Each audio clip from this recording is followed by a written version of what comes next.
नमस्कार, आदाब, सत श्री अकाल। चैट विद सुरेंद्र वत्स के नए एपिसोड में आप सबका स्वागत है। कार्यक्रम आगे बढ़े उससे पहले मैं आपको याद दिलाना चाहता हूं, इस कार्यक्रम का उद्देश्य है सक्सेसफुल लोगों से मिलना और स्पेशली डायरेक्ट सेलिंग के लोगों को एक साथ एक मंच पे लेके आना। ये प्रयास तभी सार्थक होगा जब कमेंट बॉक्स में जाके आप अपनी कंपनी का नाम, अपने प्रोडक्ट के बारे में, अपने प्लान के बारे में नहीं लिखेंगे। क्या लिखेंगे? आप किन लोगों से मिलना चाहते हैं, आपको ये कार्यक्रम कैसे लग रहे हैं, इसका फॉर्मेट में कुछ बदलाव होना चाहिए क्या, या हम सही दिशा में जा रहे हैं, वो सारी चीज़ें लिखिए। उससे हमें एक रास्ता मिलता है और हम उसी रास्ते पे आगे बढ़ते हैं। आप ही हमारे टीचर हैं, आप ही हमारे गुरु हैं, आप ही हमारी अपलाइन हैं। आपकी जो बातें हैं वही हमारे मार्ग को प्रशस्त कर रही हैं, हमें आगे रास्ता दिखा रही हैं। आज हमारे पास में एक विशेष मेहमान हैं। आप मिलेंगे तो जानेंगे कि वो विशेष क्यों हैं। उनके पास में डायरेक्ट सेलिंग इंडस्ट्री का 19 सालों का एक्सपीरियंस है। 15 से ज़्यादा वो फॉरेन टूर कर चुके हैं। मर्सिडीज़, फॉर्च्यूनर जैसी 5 गाड़ियाँ जो मेंटेन करते हैं और 5 लाख के लगभग जिनके सब्सक्राइबर्स हैं। यूट्यूब पे मैं ये मानता हूँ कि लोग बहुत उनको लाइक करते हैं और वो इस चीज़ से मुझे मालूम चलता है कि कमेंट में जो नाम आते हैं उनमें बहुत बार उनका नाम आया। और जब उनका नाम आया, हमने उनसे रिक्वेस्ट की तो हमने एक वीडियो डाला था कि वो शख्सियत बहुत जल्दी आपके सामने आ रही हैं। तो बार बार हर एपिसोड में लोग ये बोलते थे कि उनको कब लेके आ रहे हैं, उनको कब लेके आ रहे हैं। उनको किनको मैं कह रहा हूँ, पहले उनका हम लोग एक वीडियो प्रोफाइल देखते हैं।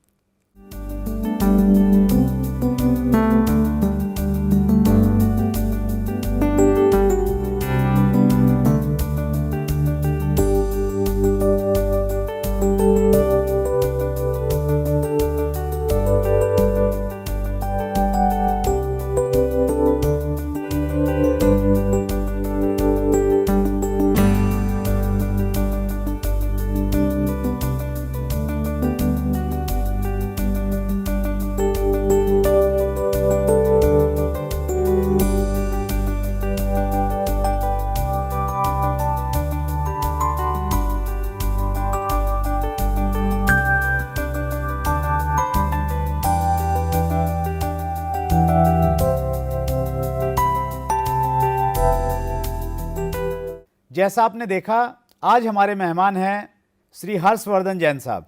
जैन साहब, चैट विद सुरेंद्र वत्स के इस एपिसोड में आपका स्वागत है। थैंक यू सर, बहुत बहुत धन्यवाद। आज आपने याद किया। जब पहली बार मैं ये सुन रहा था कि कोई ऐसा प्लेटफॉर्म है, क्योंकि सब दिशाएं और सब नेटवर्क मार्केटिंग के दिग्गज लीडर्स जो हैं वो अपने अपने घोड़ों को लेके अपनी अपनी दिशाओं में हैं। लेकिन जब पहली बार कान में ये पड़ा कि कोई एक व्यक्ति हैं जिन्होंने ऐसा इनिशिएट किया है कि दुनिया की हर इंडस्ट्री किसी एक मंच पे इकट्ठी होती है सर।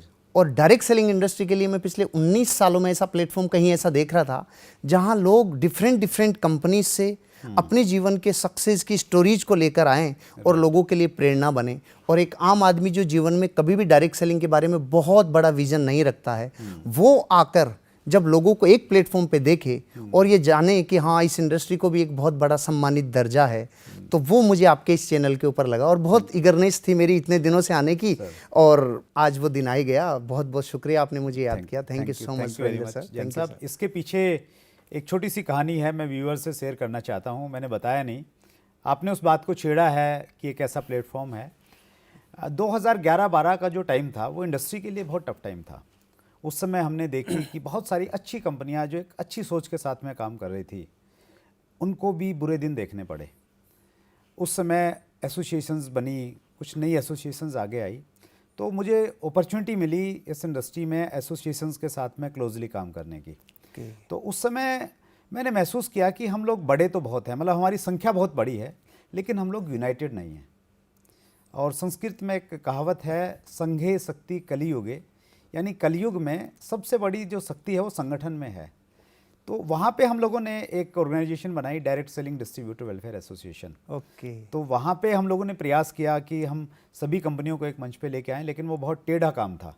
मतलब वो उतना मुश्किल काम था कि जैसे हम मेंढकों को तराजू में तोलने की कोशिश करें, वो उतना ही मुश्किल था जितना सरदार वल्लभ भाई पटेल के लिए रियासतों को एक साथ करना। एग्जैक्टली वो बिल्कुल परफेक्ट एग्जांपल है सर। लेकिन वो मुश्किल था, लेकिन उसकी पावर हमें समझ में आई जब हमने प्रोग्राम किया जंतर मंतर पे, उसमें बहुत सारी कंपनीज आई और हमने जाके मिनिस्ट्रीज़ में जाके हमने वो टाइम था जब हमें कोई लेने के लिए तैयार नहीं था। मतलब हम लोग आवारा थे, आवारा तो नहीं कहूँगा कि हमारा कोई माई बाप नहीं था।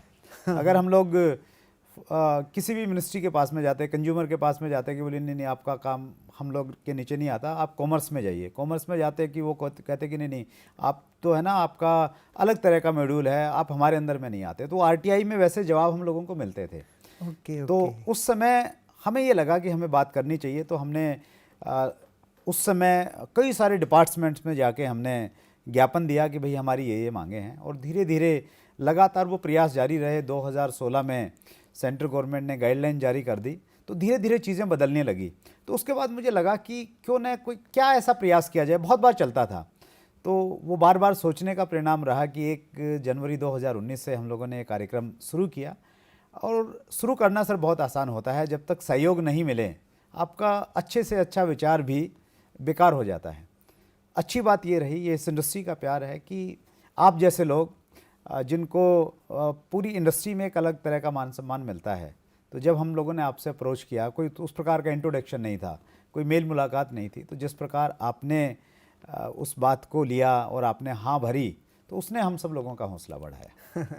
और मैं आगे बढ़ूं उससे पहले मैं एक चीज़ आपसे शेयर करना चाहता हूं, व्यूअर्स से भी मैं शेयर करना चाहता हूं।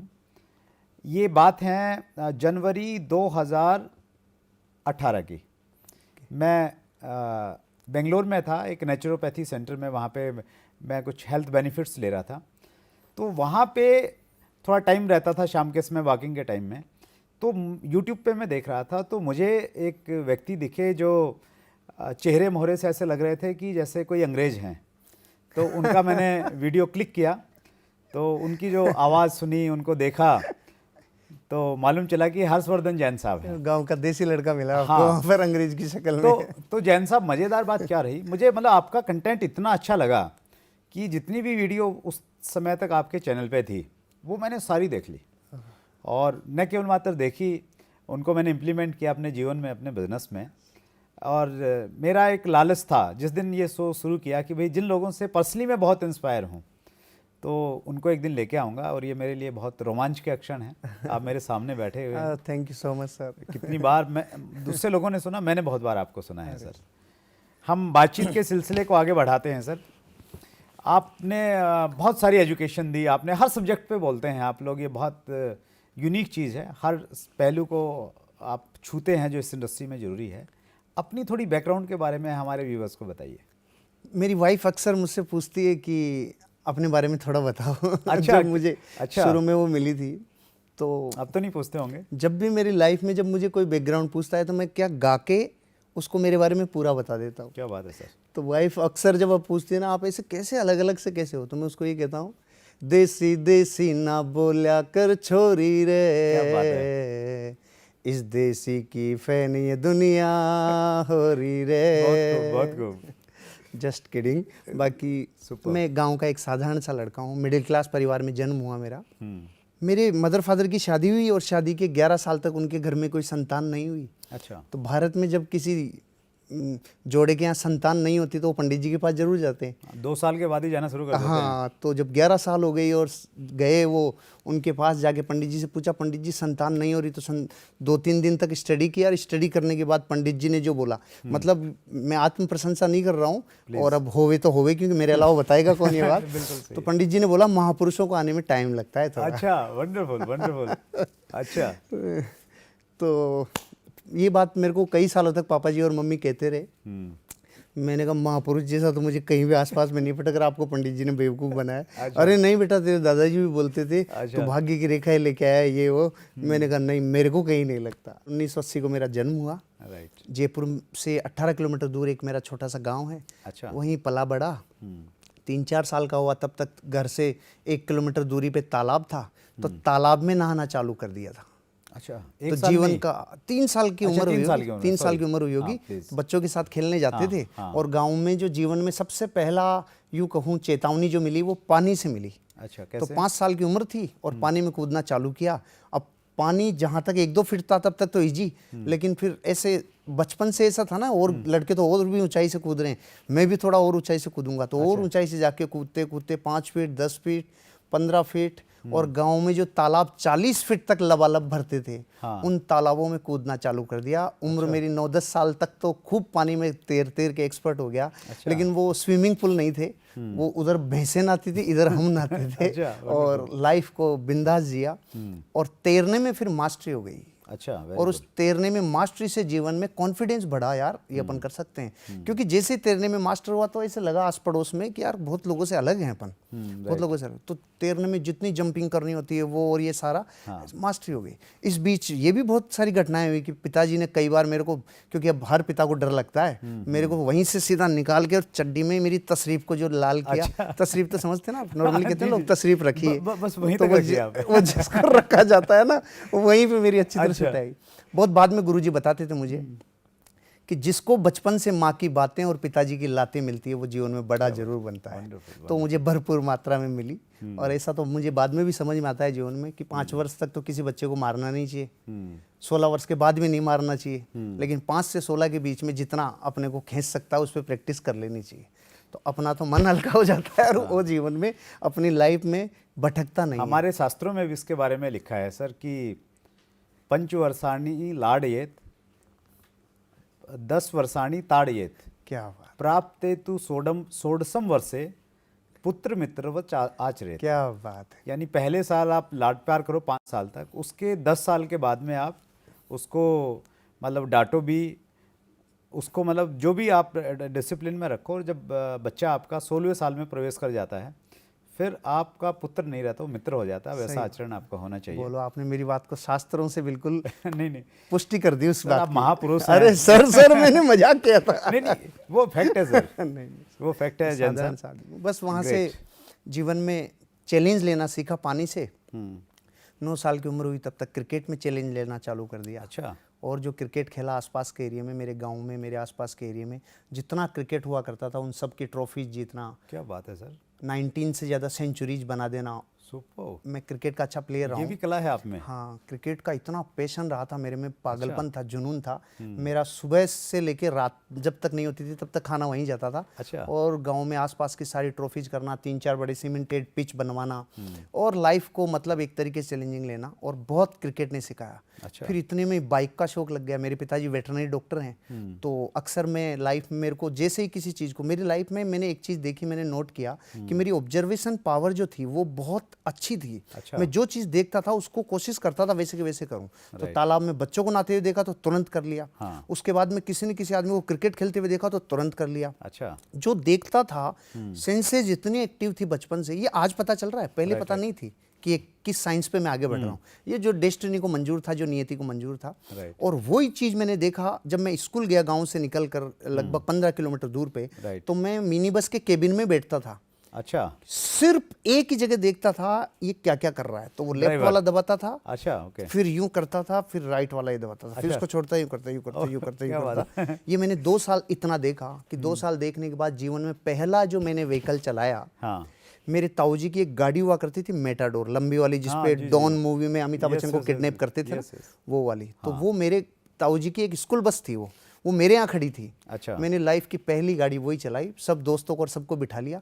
13-14 किलोमीटर ले गया, 13-14 किलोमीटर ले आया, क्योंकि वो 2 साल तक ऑब्जर्व इतना गहरे से किया था, सेंसेस इतनी एक्टिव थी कि वो मैंने बिना किसी ड्राइवर के साथ रह के मैंने वो चलाई। पहली बार में चला दी? पहली बार लाइफ का पहला व्हीकल मैंने वो मेटाडोर ही चलाई, लंबी वाली। ठोका ठाका नहीं किसी को? नहीं। अच्छा। नहीं, भगवान की दया से टचवुड आज तक मैंने लगभग 3 लाख किलोमीटर तो मोटरसाइकिल चला दी। अच्छा। 4.5 लाख किलोमीटर लगभग मैंने कारें चला दी। मुझे मोहब्बत थी इन चीज़ों से। मैं बनना चाहता था तैराक, लेकिन कोई कोच नहीं मिला तो तैराक नहीं मिला।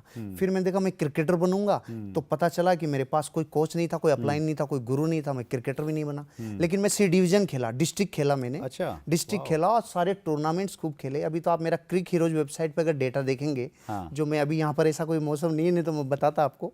और वहाँ पर अच्छा रिकॉर्ड है मेरा। और वर्ल्ड की सबसे फास्टेस्ट सेंचुरीज जो बनाई है 37 गेंदों पे, उसके बाद फिर मेरी है 29 पे। क्या बात कर रहे हो? 29 बॉल पे। कब कौन से टाइम की बात है ये? ये मैंने खेला अभी फरवरी मार्च 2017 में। पहले तो मैंने सन 2000 तक खेला, फिर मैं 17 साल मेरी जिंदगी के मेरे करियर में लगा रहा। मैं रिटायरमेंट के बाद अभी 37 वर्ष की उम्र में 1-1.5 साल पहले जब मैं दोबारा खेलने गया तो 20-20 साल के लड़के थे, और जो मैंने उनकी मतलब जो किया तो वो कहते अंकल क्या खाते हो? मैंने कहा नहीं बेटा, मैं मेरे नेटवर्क मार्केटिंग बिजनेस के प्रोडक्ट्स खाता हूँ। उनमें ताकत आ जाती है। तो क्रिकेट का पैशन हुआ, फिर ऐसी गाड़ियाँ चलाने का पैशन हुआ। ये सब इसलिए हो रहा था कि मेरी नियति मुझे कह रही थी तुझे काम ही ऐसा ही मिलेगा, तू लगा ही रहे जिंदगी पर। तो जिस काम से एक दिन मेरे दोस्त थे, हम लोग 5 लोगों को मुंबई जाना था, ना ट्रेन मिली ना कोई फ्लाइट मिली। हमने इनोवा उठाई तो सबने कहा यार 1200 किलोमीटर है जयपुर से मुंबई। हाँ, तो कि चलो थोड़ा थोड़ा कर लेंगे। मैंने कहा हाँ मैं शुरू करता हूँ, फिर देखते हैं कर लेंगे अपन। अच्छा। तो सुबह 6 बजे रवाना हुए, रात को 9 बजे मैंने जाके जगाया, मुंबई आ गया अकेले। मेरे को पैशन है, मतलब आनंद आता है मेरे को। Wonderful sir, wonderful. नॉर्मली हम लोग जैसे 2 भी हो गए ना हम लोग, तो फिर मैं ड्राइवर को कह देता हूँ यहीं रहो, हम जाके आते हैं। डायरेक्ट सेलिंग इंडस्ट्री में मैं देखता हूँ सर, जो भी हमारे गेस्ट होते हैं तो हमारी बहुत सारी चीज़ें मिलती हैं आपस में। जैसे स्पोर्ट्स की आपने बातचीत की, मेरा अपना ये मानना है कि स्पोर्ट्स किसी न किसी एक स्पोर्ट्स से हमारा एक्टिव जुड़ाव रहना चाहिए, एक्टिव इन्वॉल्वेशन रहनी चाहिए। ये मैंने ऐसे ही सुना, कोई एक पॉलिटिशियन थे वो बोल रहे थे, तो उसी दिन मैंने बैडमिंटन खेलना शुरू किया सर। ओके। और आज मेरा जो सबसे बड़ा पैशन है वो बैडमिंटन है। मैं कहीं भी जाता हूँ, फ़्लाइट की टिकट बुक करता हूँ तो ये सोच के करता हूँ कि 8 बजे मैंने बैडमिंटन कोर्ट हॉल में मैं कैसे पहुँच सकता हूँ। और कई बार ऐसा होता है मैं एयरपोर्ट पे उतरता हूँ और सीधा बैडमिंटन कोर्ट पहुँचता हूँ, कोई किट वहाँ पे देके चला जाता है और मैं क्रिकेट मतलब बैडमिंटन खेल के फिर मैं घर पहुँचता हूँ। और मेरा ये मानना है कि जो हमारे व्यूअर्स हैं वो भी किसी न किसी एक मैच को देखिए मत, आप उसमें एक्टिव पार्टिसिपेशन कीजिए। और जैसा आप बता रहे हैं उससे जो कॉन्फिडेंस आता है, जो आपको ना एक स्ट्रगल करने की एक इच्छा पैदा होती है, हार नहीं मानने का जो जज्बा पैदा होता है, तो मुझे लग रहा है कि उसका काफ़ी बड़ा योगदान है आपको यहाँ तक लाने में। सच में बहुत शुरू से बचपन में ही ऐसे टास्क मिल गए लाइफ की, चाहे वो खेल मिले हो।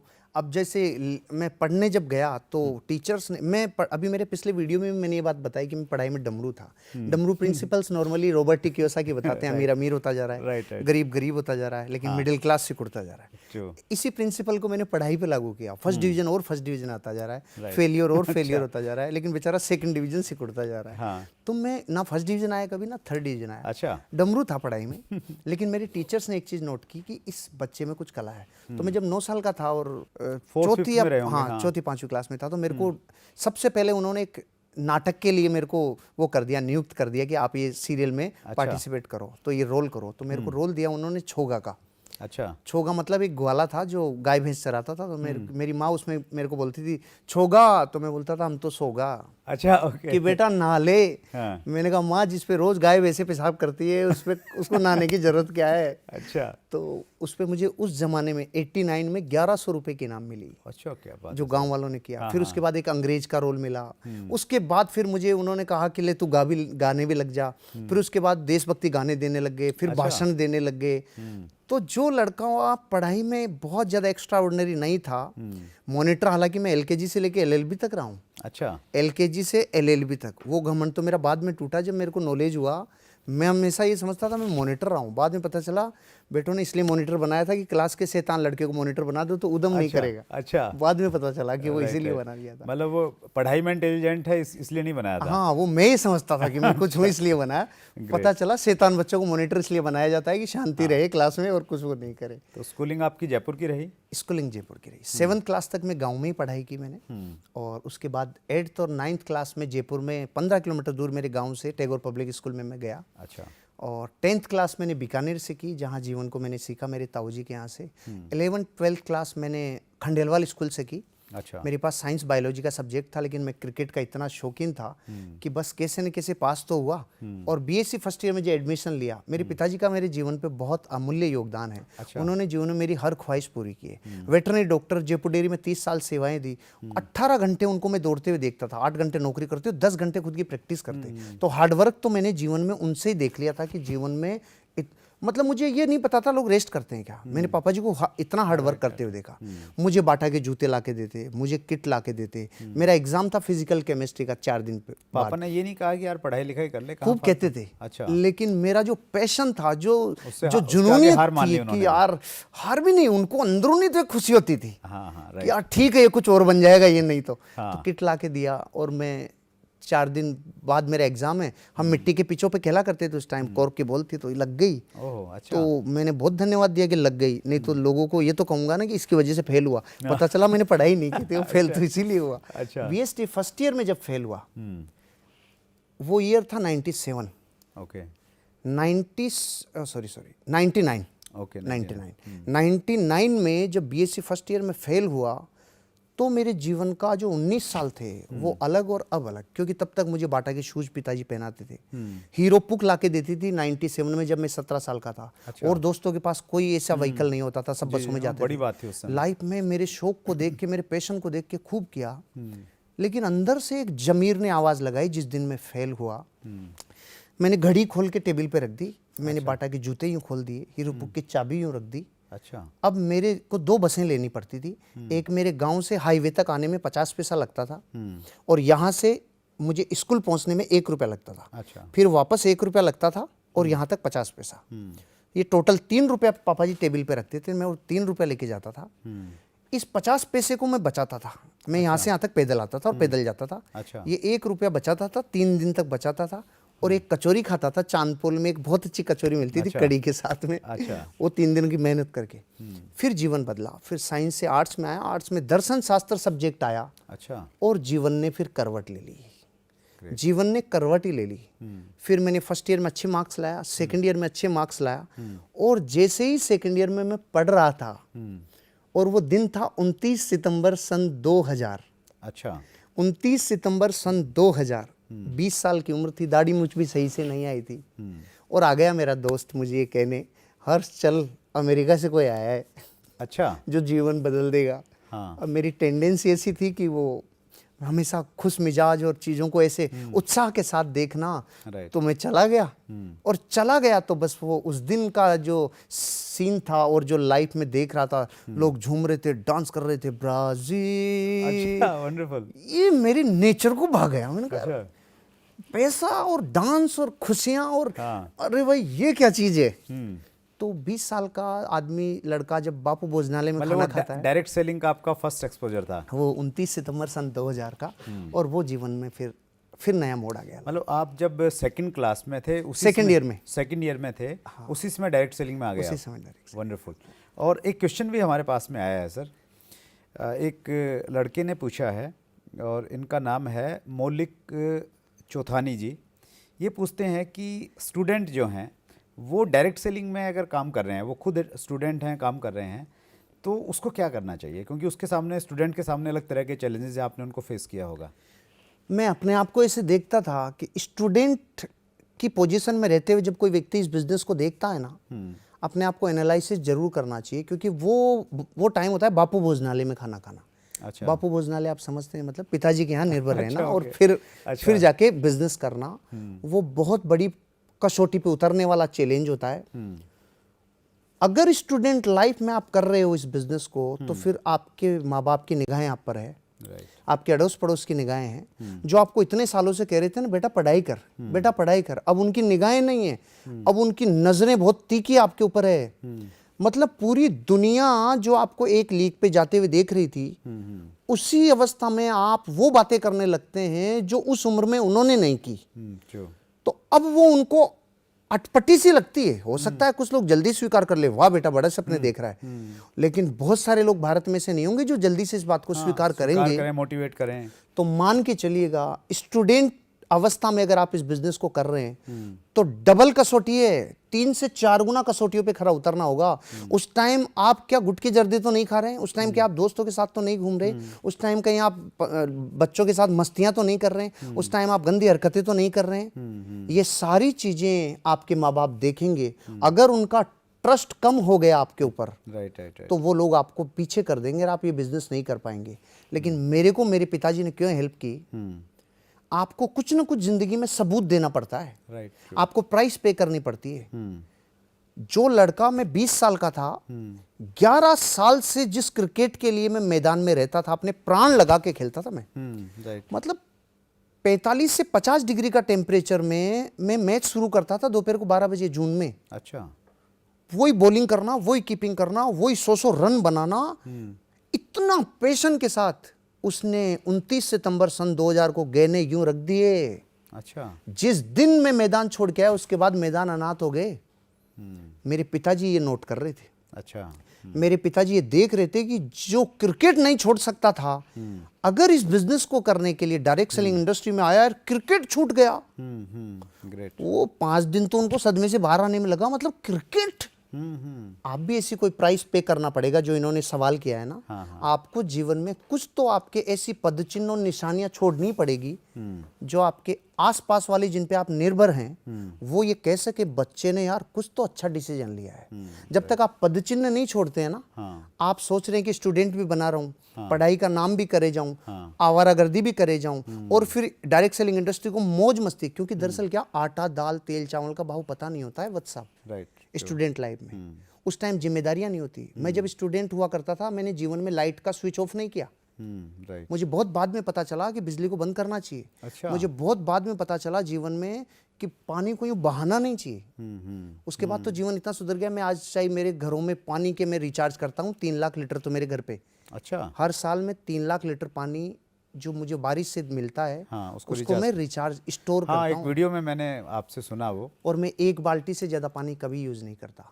ये मेरे जीवन का नियम है। मतलब ये चाहे आज मेरे पास पानी की का एक नदियां अलग हों। तरह का जज्बा है सर। ये बातें मतलब जब मैंने प्राइस पे की थी तो मेरे पिताजी की नजरें थी, तो उनकी मेहनत डबल हो गई। उनके पास जावा यजदी गाड़ी हुआ करती थी, वो दूध वाली। हाँ। अच्छा। उन्होंने मेरी हीरो पुक ले ली क्योंकि वो ये एवरेज अच्छी देती थी और मैं अपने जमीर पे था। अब मुझे ये श्रृंगार अच्छे नहीं लगते पापा जी। अच्छा। फेल हो गया तो मतलब ऐसे कैसे रख दिए थे। और जैसे ही मैं डायरेक्ट सेलिंग बिजनेस में आया तो एक डिसिप्लिन देखा था मेरे पिताजी ने। वो डिसिप्लिन देखते मेरे पिताजी के अंदर एक ऐसी करुणा आई, यार बच्चे को मुझे पैसा देना चाहिए, सपोर्ट करना चाहिए। तो हम लोग मुंबई गए तो मेरे पिताजी मेरे साथ गए, लग गए। लेकिन वो कब लगे, जब उनको ये लगा यार 11 साल से जिस क्रिकेट के लिए इसने पढ़ाई छोड़ दी, सारे काम इधर उधर कर दिए, ये बिजनेस अगर कर रहा है तो कुछ तो होगा। तो आपको जीवन में ये प्रश्न जिन्होंने पूछा है, वो सारे स्टूडेंट जो स्टूडेंट की एज में डायरेक्ट सेलिंग बिजनेस में आ रहे हैं, ध्यान रखना ऐसे पद चिन्ह छोड़ने होंगे पीछे जो इस बात का सबूत देवें, जिन पे आप डिपेंड हो, जो आप पे विश्वास कर सकें और आपके जीवन में आपके लिए कुछ ना कुछ कंट्रीब्यूशन कर सकें। ये करना होगा। वंडरफुल। और जब तक कुछ ना कुछ बीज मिटना पड़ता है सर, मिटे बिना बीज वृक्ष नहीं बनता। स्टूडेंट लाइफ में आप जीवन के उस दोराहे पे खड़े होते हैं जहाँ पे कुछ लोग कहेंगे तू भटक गया, कुछ लोग कहेंगे यार इसी एज में अगर तूने जीवन में बड़े सपने देखना चालू कर दिया तो तुझे बहुत बड़ी एनर्जी मिलेगी। तो स्टूडेंट्स के लिए तो ये कहूँगा, क्योंकि मैंने वो दौर देखा है। मेरे को पता ही नहीं नौकरी कैसे होती है, मेरे को पता ही नहीं किसी के नीचे कैसे काम किया जाता है। तो मैं तो 20 साल की उम्र में माता पिता की विरासत से ही कमाते कमाते उन्होंने मुझे जीवन में डायरेक्ट सेलिंग बिजनेस में शुरू मैंने किया। लेकिन उन्होंने जब मुझे 4 दिन बाद एग्जाम था तब किट के लिए मना नहीं किया। ऐसे माँ बाप भी सौभाग्य से मिलते हैं, सबको ऐसे नहीं मिलते हैं कि इतना सपोर्ट मिले। तो आपको कुछ तो प्राइस पे करनी होगी। देखिए जैन साहब, आपकी जो ये स्टोरी है ये न केवल मात्र स्टूडेंट के लिए है, पर अपितु ये भारत सरकार के लिए भी एक बड़ा संदेश है कि आज बार बार बात होती है कि भाई देश में है ना, युवाओं को रोज़गार मिलना चाहिए, बहुत कमी है, प्रॉब्लम्स हो रही हैं। तो अगर हमारे नीति निर्धारक लोग इस चीज़ को समझ जाएं कि ये जो डायरेक्ट सेलिंग कॉन्सेप्ट है इसमें इतनी ताकत है कि न केवल मात्र एक आदमी को रोज़गार देता है, उसको इतना महान, इतना बड़ा बना देता है कि वो रोज़गार जनरेट करता है, देश के प्रति, समाज के प्रति, दुनिया के प्रति एक ऐसी सोच उसके अंदर पैदा हो जाती है जो अल्टीमेट चीज़ है। तो मुझे लग रहा है कि वीडियो वहाँ तक भी पहुँचेगा जहाँ तक ये जाना चाहिए और हम लोग प्रयास जाने करेंगे। के बाद भी असर करने में समय लगेगा क्योंकि हम भारत से हैं। आज भारत बदलाव के दौर पे खड़ा है, ये सबको दिख रहा है। राइट। डिसीजन मेकिंग कैपेसिटी से लेके यहाँ की इंडस्ट्रीज उठने से लेके परिवर्तन तो देश में हो रहे हैं। लेकिन मैं अतीत को अगर देखूं तो वत्स साहब यहाँ पर नई चीज को स्वीकार करने में भारत लेट है। 10-20 देश हमसे बहुत पीछे हुआ करते थे लेकिन आज बहुत आगे निकल गए। हम डिसीजन लेने में लेट हैं, नई चीज पे विश्वास नहीं किया जाता। दुनिया में पहला एटीएम कार्ड 1958 में आया, हमारे 98 में आया। तो जनता से पूछता था मेरे 40 साल क्या कर रहे थे, कि हमें सोच रहे थे प्लास्टिक में से पैसा कैसे आएगा, प्लास्टिक में से निकलेगा कैसे। हमारी हर चीज डिले है।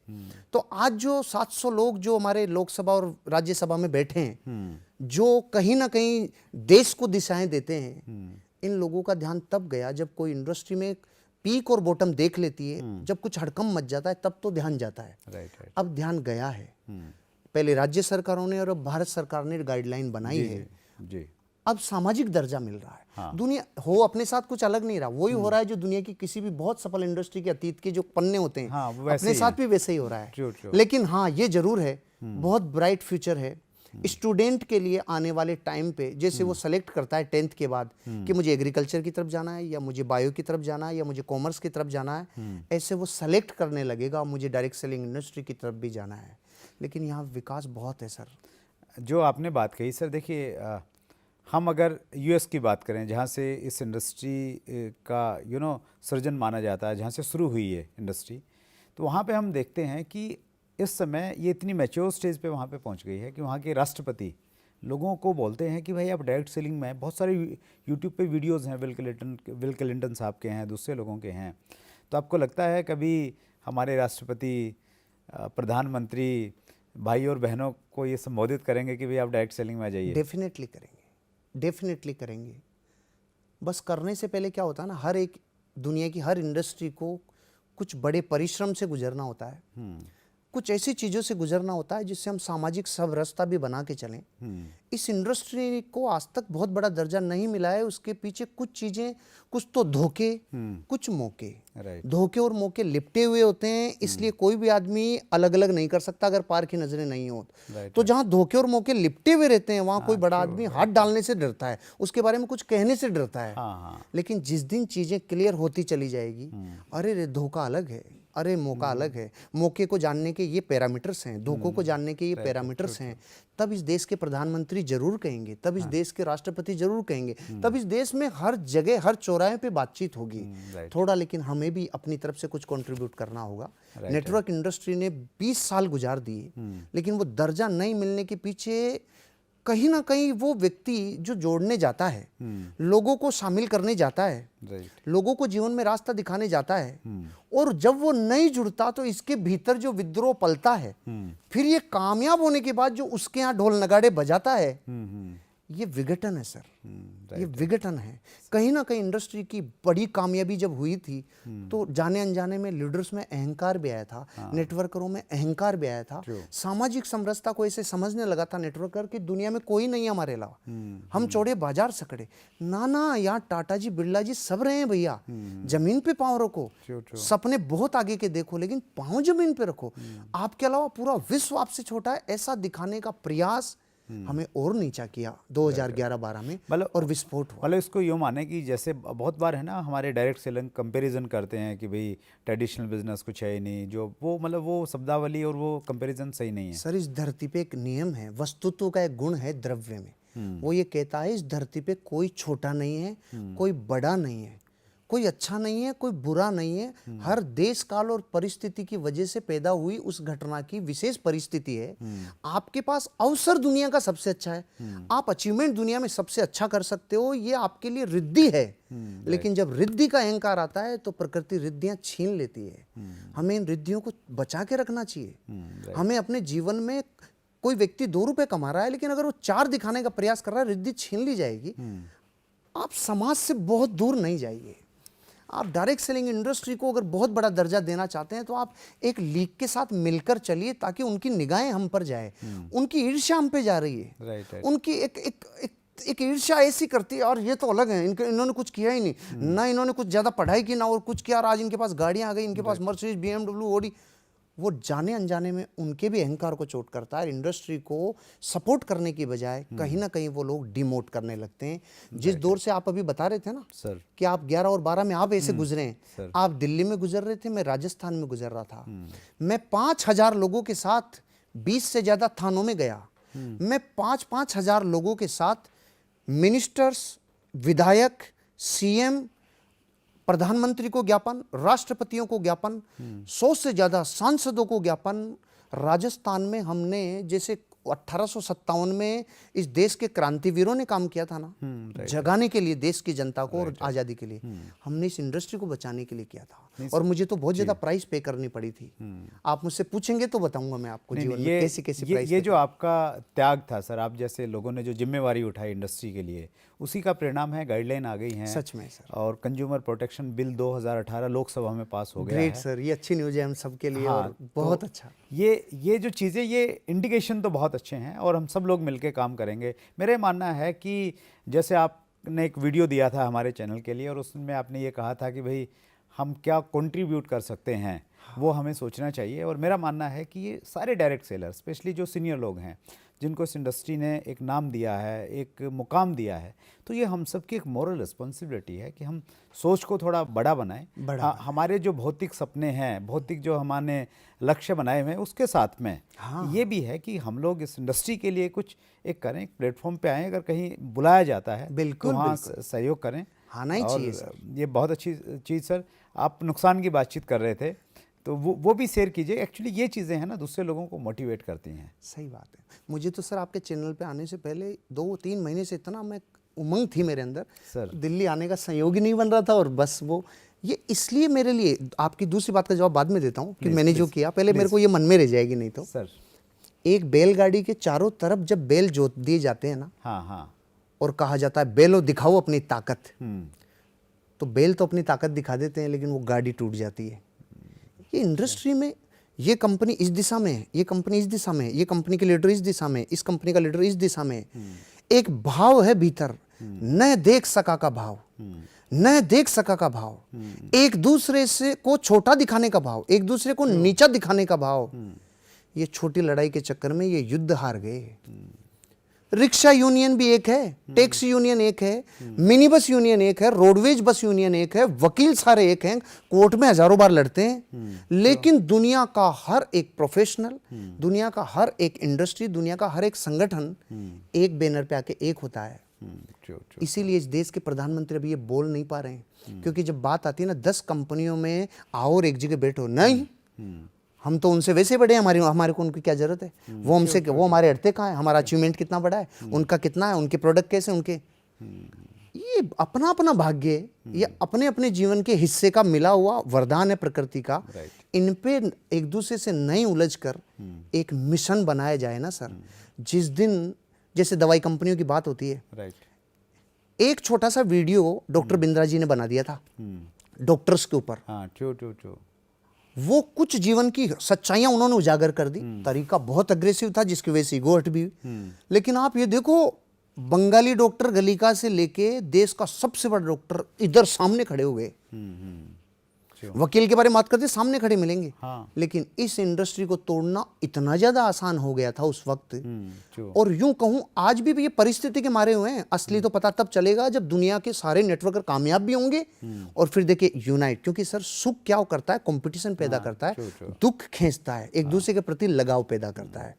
जीवन में जब आपके पास खूब होगा तब आप एक होंगे कि नहीं होंगे, तब ये देश के लोग आपको चाहेंगे, तब सामाजिक समरसता आएगी। क्योंकि सर बहुत कुछ प्राइस पे करना पड़ता है आपको जीवन में, ये प्रूव करना पड़ता है। आज वो सैनिक, आप और हम दुनिया के लोग वेतन के लिए लड़ रहे हैं, वो वतन के लिए लड़ रहे हैं। कितना जीवन का फर्क है, इसलिए पूरा देश उनके लिए तालियां बजा रहा है। कुछ हम भी तो सोसाइटी के लिए कंट्रीब्यूट करें, कुछ नेशन के लिए कंट्रीब्यूट करें। हम एक दूसरे को नीचा दिखाने में तो बहुत मास्टर हैं। ये कंपनी छोटी, ये बड़ी, ये प्लान अच्छा है, वो प्लान बुरा, ये इनसे ऊपर उठो ताकि पूरी इंडस्ट्री उठे। जिसके भाग्य में जिस देश काल परिस्थिति से जो हुआ है, न देख सका का भाव से ऊपर उठे बिना ये इंडस्ट्री बहुत सुनहरे पलों को देखने में अभी समय इसलिए लग रहा है। हमें एक प्लेटफॉर्म पे आना चाहिए जिसमें सुरेंद्र सर, मैं आपका लाख लाख धन्यवाद देना चाहता हूं। आपने ये पहल की है, ये पहल होनी चाहिए। और मैं इस वीडियो को दुनिया में जितने नेटवर्कर देख रहे होंगे सर, सफल होने के बाद आपको याद किया जाएगा, लेकिन भावना पहले से भाना कि सफल लोग यहाँ पहुंचे और आकर बताएं। क्योंकि सर हर इंडस्ट्री का एक वो फिनिश प्रोडक्ट है जो दुनिया देखती है। हमारा फिनिश प्रोडक्ट लोगों तक पहुंचता ही नहीं, क्योंकि हम फिनिश प्रोडक्ट तो दूसरे को नीचा दिखाने में लगा देते हैं। नहीं, वहाँ लगा रहे हैं, वहाँ एनर्जी लगा रहे हैं। आप देश के लिए कंट्रीब्यूट करिए। शारीरिक, मानसिक, सामाजिक, आर्थिक, आध्यात्मिक 5 उन्नतियों से जीवन की तरक्की होती है। आपने एक उन्नति ले ली और आप जीवन में दूसरों के ऊपर चढ़ रहे हैं, नहीं, 5 उन्नतियां लीजिए ताकि आप दुनिया में लोगों को भी कंट्रीब्यूट करें। तो निगाहों को लेके जाना पड़ेगा सरकारों को। राइट। फिर हमें रिक्वेस्ट नहीं करनी पड़ेगी, उनका ध्यान इधर आएगा। और वो ध्यान जिस दिन आ गया ना सर, हमारी ये बहुत बड़ी जीत होगी। मैं इस बात को आगे बढ़ाना चाहूँगा सर। एक बड़ी अच्छी कहानी है जिसमें मेरा बहुत विश्वास है। एक बार अंक गणित की संख्याओं में आपस में कंपटीशन हो गया। 9 ने 8 को कहा मैं तुम्हारे से बड़ा हूँ, 8 ने 7 को कहा मैं तुम्हारे से बड़ा हूँ, 7 ने 6, 6 ने 5, 4, 3, 2 ने पूरा गुस्सा एक पे निकाला कि मैं तुम्हारे से बड़ा हूँ। अब एक के पास 2 विकल्प थे। एक विकल्प ये था कि वो 0 के पास में जाए और सारी जो हरासमेंट है, सारा जो अपना गुस्सा है वो 0 पे निकाल दे और बोले कि तुम 0 हो, तुम्हारा नाम ही 0 है, मैं तुम्हारे से बड़ा हूँ। लेकिन एक ने इस विकल्प को नहीं चुना। उसकी सोच आप जैसी कहीं महान सोच थी। वो 0 के पास में गया और 0 को अपने साथ में मिला लिया। 1 और 0 मिलके 10 हो गए और सबसे बड़े हो गए। गजब हो गया। तो वही चीज़ हमारे डायरेक्ट सेलर को समझने की ज़रूरत है कि हम साथ में लें, सबसे बड़े हो जाएंगे। देखिए आज जो हमारी इंडस्ट्री में पावर है, आज हम लोग यूएस की बात करते हैं, वहाँ पे ये इंडस्ट्री किस लेवल पे है। रिटेल के बिज़नेस की अगर हम बातचीत करें तो रिटेल के बिज़नेस का बहुत बड़ा हिस्सा डायरेक्ट सेलिंग कंपनियों के द्वारा आ रहा है। चाइना की बातचीत करें, मलेशिया, मैक्सिको, छोटे छोटे कंट्रीज़ हैं, ब्राज़ील, जो हमारे मतलब एक छोटे से स्टेट के बराबर जिनकी पॉपुलेशन है, लेकिन अगर हम ये देखें कि डायरेक्ट सेलिंग का टर्नओवर कितना है, हमारे से कहीं ज़्यादा है। तो अगर माहौल बनेगा तो टर्नओवर बढ़ेगा, चीज़ें बढ़ेंगी, तो आपस में एक दूसरे के साथ में लेके काम करेंगे। बहुत अच्छा। और मेरा ये मानना है सर, आप जैसी सोच के लोग इस इंडस्ट्री में हैं। सर आप जब वो एग्जांपल अभी गणित वाला दे रहे थे ना, प्लीज़, गणित हार रही थी जब 9-8 के ऊपर था, 8-7 के ऊपर था, तब तक पूरी गणित हार रही थी। क्या बात है सर, क्या पूरी गणित हार रही थी, विज्ञान हंस रही थी, संस्कृत हंस रही थी। उन लोगों तुम्हारे ऊपर नीचे के चक्कर में गणित हार जाएगी। और किसी 1 और 0 ने ये यकीन दिलाया। अच्छा, 0 और 1 दुनिया में कभी खत्म नहीं होंगे। मतलब हर इंडस्ट्री के कुछ ऐसे लोग जिनका दिल बड़ा होगा, इंडस्ट्री बड़ी होगी और वो एक होके दुनिया को दिखाएंगे। दिशा एक है तभी जीतेंगे सर। आज एक अभी सर कोई आदमी की सुंदरता कम हो सकती है, कुछ ज्यादा हो सकती है, लेकिन आप इसी पे कंपटीशन कर रहे हो, इस चक्कर में मनुष्यता हार जाएगी। हमारी इंडस्ट्री जीतनी चाहिए सर। वो पंडित जी ने ना बिल्कुल सही बोला था। अरे नहीं सर, नहीं रियली आपने देखिए इस कहानी को, मतलब मैंने इस कहानी को सुना और सुनाया भी, लेकिन ये जो एंगल आपने दिया है संस्कृत से साइंस से ऊपर उठने का, वो एक अल्टीमेट है। ये आपकी इंडस्ट्री सर, इसीलिए खूबी है। मैंने क्या 11-12 में इस वक्त को जिया है सर। जो लड़का 2000 में एक छोटी सी मोटरसाइकिल नहीं हुआ करती थी, इस इंडस्ट्री ने उसको फर्श से अर्श पे पहुंचाया, बॉटम से पीक गया और पीक ने बॉटम दिखाया। राइट। इस बॉटम ने मेरे को ये समझाया जीवन में कि जब तू इतना ऊपर चला गया था, तुझे यहाँ इसलिए पहुंचाया प्रकृति ने, अहंकार नहीं करना चाहिए था। अहंकार नहीं कर, ये सीख गया तो मैंने इधर की छलांग नहीं लगाई, ये मैंने ठप्पा बनाया और पिछले पीक को तोड़ा। राइट। प्रकृति और जीवन ऐसे चलता है। फिर पिछले पीक से मैं बॉटम पे आया, फिर मैंने पिछला पीक तोड़ा। तो ठप्पा एक अजीब व्यवस्था है प्रकृति में, और वो ठप्पा महान प्रकृति की देन है जो अहंकार को कम करने में मदद करती है। अगर वो कोई कर लेवे तो आज नेताओं को देखो सर, किस किस झोंपड़ी में जाके खाना नहीं खाते, इसलिए देश पे राज करते हैं।